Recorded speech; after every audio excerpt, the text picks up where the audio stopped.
suruh baca Quran. Angkatan laut penghafal Quran, angkatan darat penghafal Quran, pilot pesawat tempur penghafal Quran, dokter spesialis penghafal Quran. Disitulah kebangkitan Indonesia menjadi baldatun thayyibatun wa rabbun ghafur. Pemimpin-pemimpin penghafal Quran.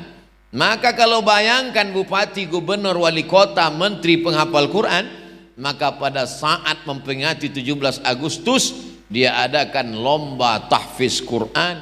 Tidak lagi laki-laki pakai daster istrinya main bola.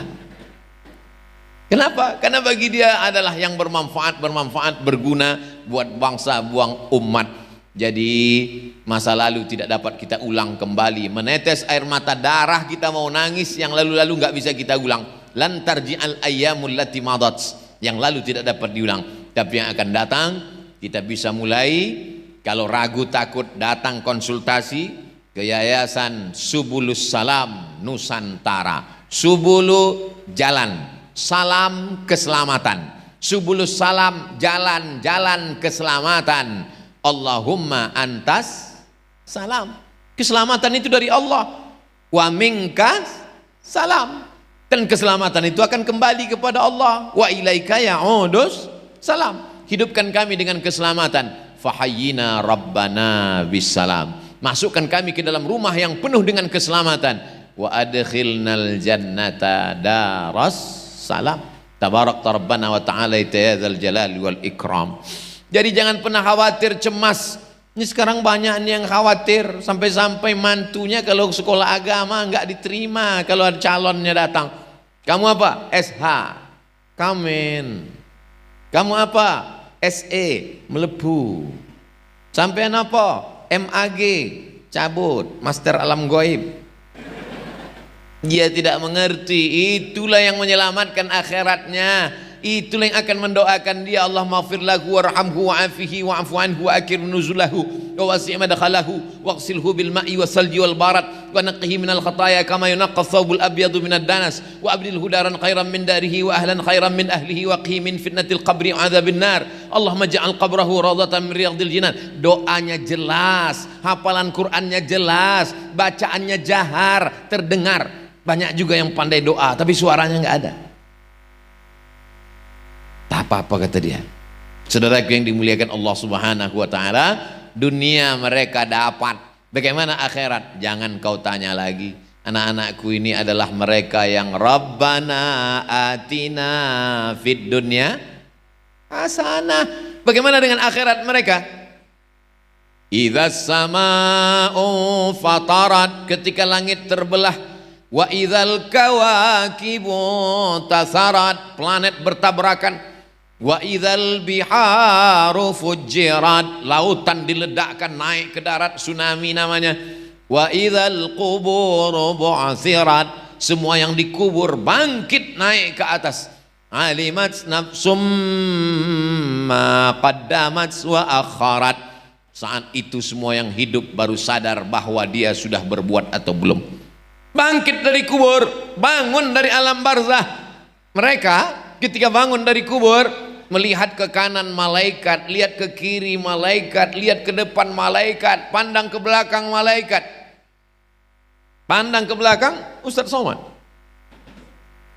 kenapa aku bisa mati bangkit bersama malaikat?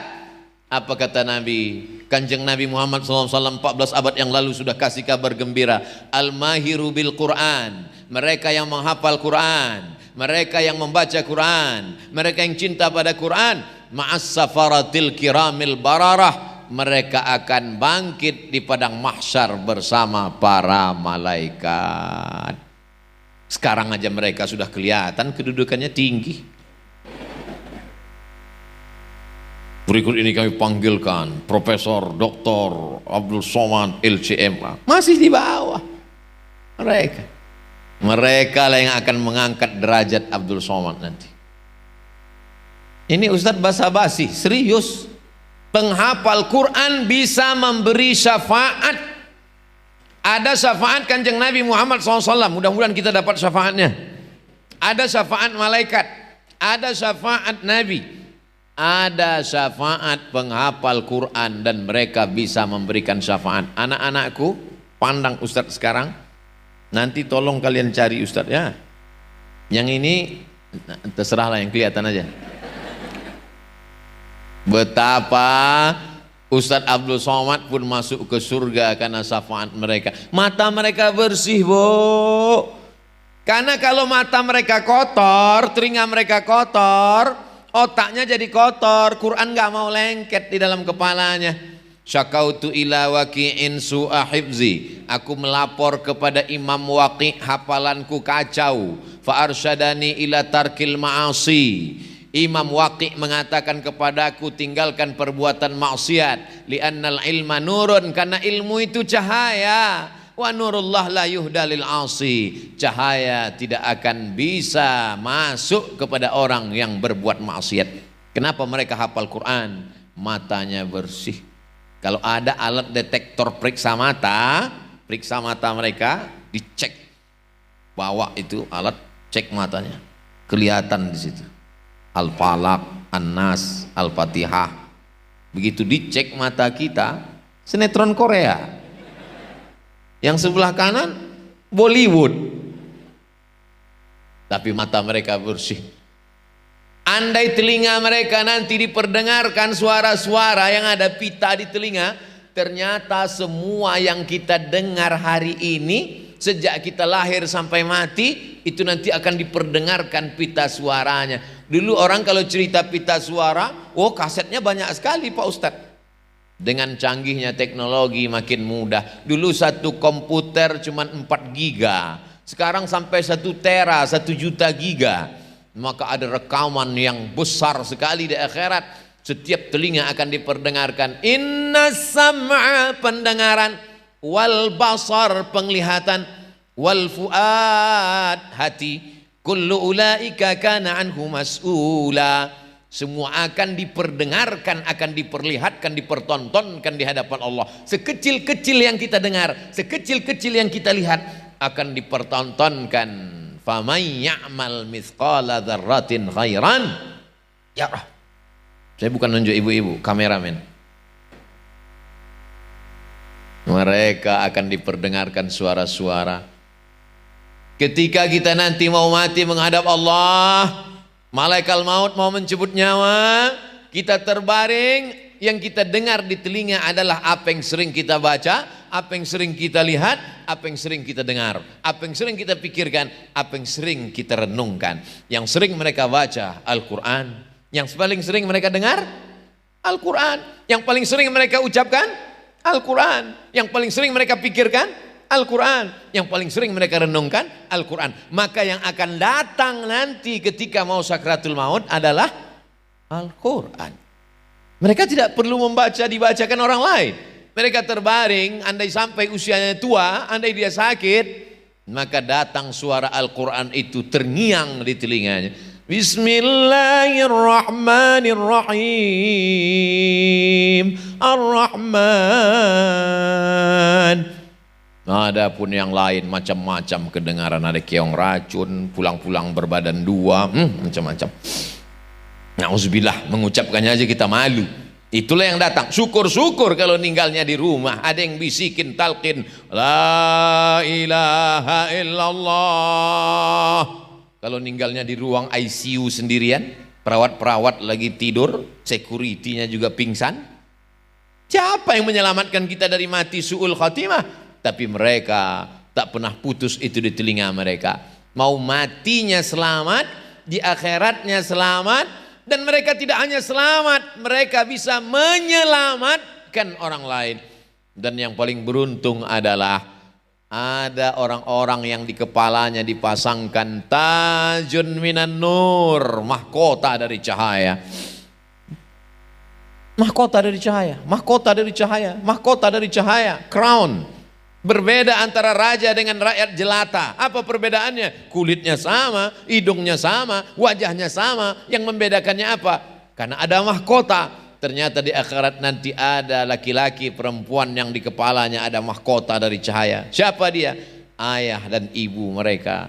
adalah orang-orang yang di kepalanya ada mahkota dari cahaya. Saya yakin dan percaya sebagian dari bapak ibu inilah yang kepalanya nanti di akhirat ada mahkota dari cahaya.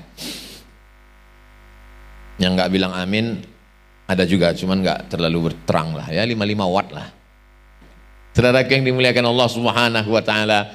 Jadi dulu orang menghafal Quran ini bukan cuman kiai alim ulama. Dulu tentara menghafal Quran ketika itu terjadi luar biasa, memerangi nabi palsu namanya Musailamah Al-Kadzab. Namanya Musailamah Al-Kadzab, nama kampungnya Yamamah, nabi palsu. Wal fil wa ma adraka mal fil lahu zailun tawil. Mirip seperti Quran bunyinya, tapi maknanya enggak ada. Wal fil, demi gajah. Wa ma adraka mal fil, tahukah kamu apa gajah itu? Lahu zailun tawil, ekornya panjang. Apa ini? Dia mau menandingi alam tara kaifa fa'ala rabbuka bi ashabil fil. Cerita tentang ashabul fil penuh dengan makna sejarah. Di dalamnya ada mukjizat, faja'alahum ka'asfim ma'kul. Tapi ini cerita enggak ada maknanya, pengikutnya banyak. Maka Sayyidina Abu Bakar Siddiq mengutus pasukan untuk memerangi Musailamah Al-Kadzab. Tentara Musailamah Al-Kadzab juga ternyata banyak. Tapi kemudian apa yang terjadi? Musailamah Al-Kadzab mati dibunuh oleh seorang pejuang Islam bernama Wahsy, yang dulu pernah membunuh sahabat Nabi, paman Nabi Hamzah bin Abdul Muttalib pada saat peperangan Uhud tahun ketiga hijrah. Maka kata Wahsy, tanganku ini pernah bergelimang darah, jahat, kotor, dosa karena membunuh paman Nabi. Hari ini ku tebus dengan membunuh nabi palsu bernama Musailamah Al-Kadzab. Malang tak dapat ditolak, untung tak dapat diraih, meninggal 70 orang mati syahid saat memerangi Musailamah. Itulah tentara-tentara Islam.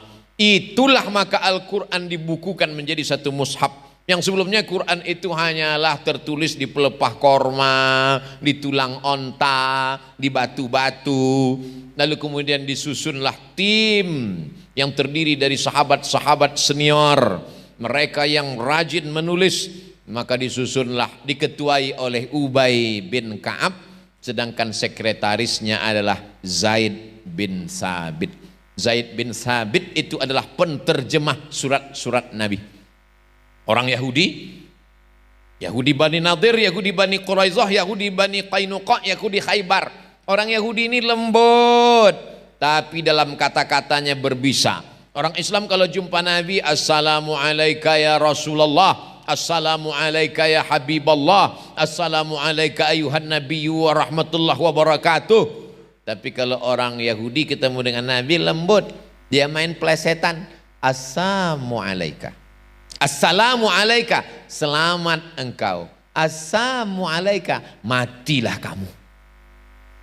Maka disuruh Nabi lah sahabat belajar bahasa Yahudi, supaya jangan dikerjain Yahudi, supaya jangan diejek-ejek, diolok-olok Yahudi. Di antara sahabat Nabi yang ditugaskan belajar bahasa Yahudi adalah Zabisa, Zaid bin Sabit. Nanti saya pulang ke Riau, saya ceramah di Sumatera, saya tanya, ada yang kenal Zabisa? Siapa itu? Pasti belum nonton video saya di Temanggung kan? Itulah dia penerjemah Nabi, belajar bahasa Yahudi. Ta'allamtuhu wa adaqtuhu, aku belajar bahasa Yahudi dan aku paham sepaham-pahamnya. Surat Nabi ku terjemahkan ke bahasa Yahudi, orang Yahudi kirim surat ku terjemahkan ke Nabi.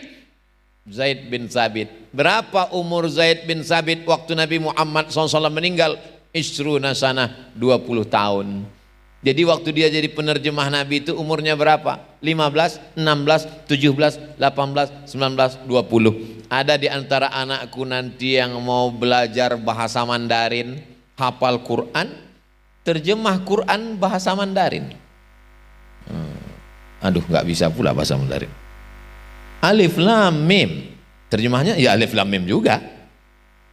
Mereka pakai bahasa Al-Quran, tapi terjemahnya ada yang mengambil sastra Inggris. Ustaz Somad, iya, ini anak saya tertariknya malah ke sastra Inggris di UI, Universitas Indonesia. Saya nyuruh dia masuk fakultas Al-Quran, tapi dia malah milih sastra Inggris Pak Ustadz. Gimana nih? Saya takut nanti dia matinya su'ul khotimah, ditanya malaikat marabbuka malah jawab pakai bahasa Inggris. Saya tanya si bapak, Bapak, ceramah saya bisa nggak didengar orang Eropa dan Amerika? Bisa Pak Ustadz. Paham nggak mereka? Nggak paham Pak Ustadz. Tapi kalau anak bapak ini menerjemahkan ceramah saya, jangan dulu ceramah yang panjang 1 jam, terjemahkan saja ceramah-ceramah pendek yang 5 menit atau yang di Instagram 1 menit, dibuat translate bahasa Inggris, lalu kemudian diupload ulang, pasti mereka akan paham seluruh dunia. Maka silakan anak bapak ambil sastra Inggris, tapi dia menerjemahkan ceramah-ceramah ulama, ceramah Buya Yahya, ceramah Ustadz Adi Hidayat, ceramah Ustadz Umar Mita, ceramah para asatiz, Ustadz Abdullah Gimnastiar, diterjemahkan dalam bahasa Inggris, dalam bahasa Prancis, dalam bahasa Mandarin. Maka jangan batasi kebaikan hanya dari 1 pintu saja. Jangan batasi kebaikan hanya 1 jalan saja, tapi banyak jalan-jalan kebaikan. Jalan-jalan kebaikan itu bahasa Arabnya subulus salam. Apa itu Pak Ustaz subulus salam? Ini nama yayasannya, Subulus Salam Nusantara. Masya Allah, surat tilang sudah datang, waktu sudah habis.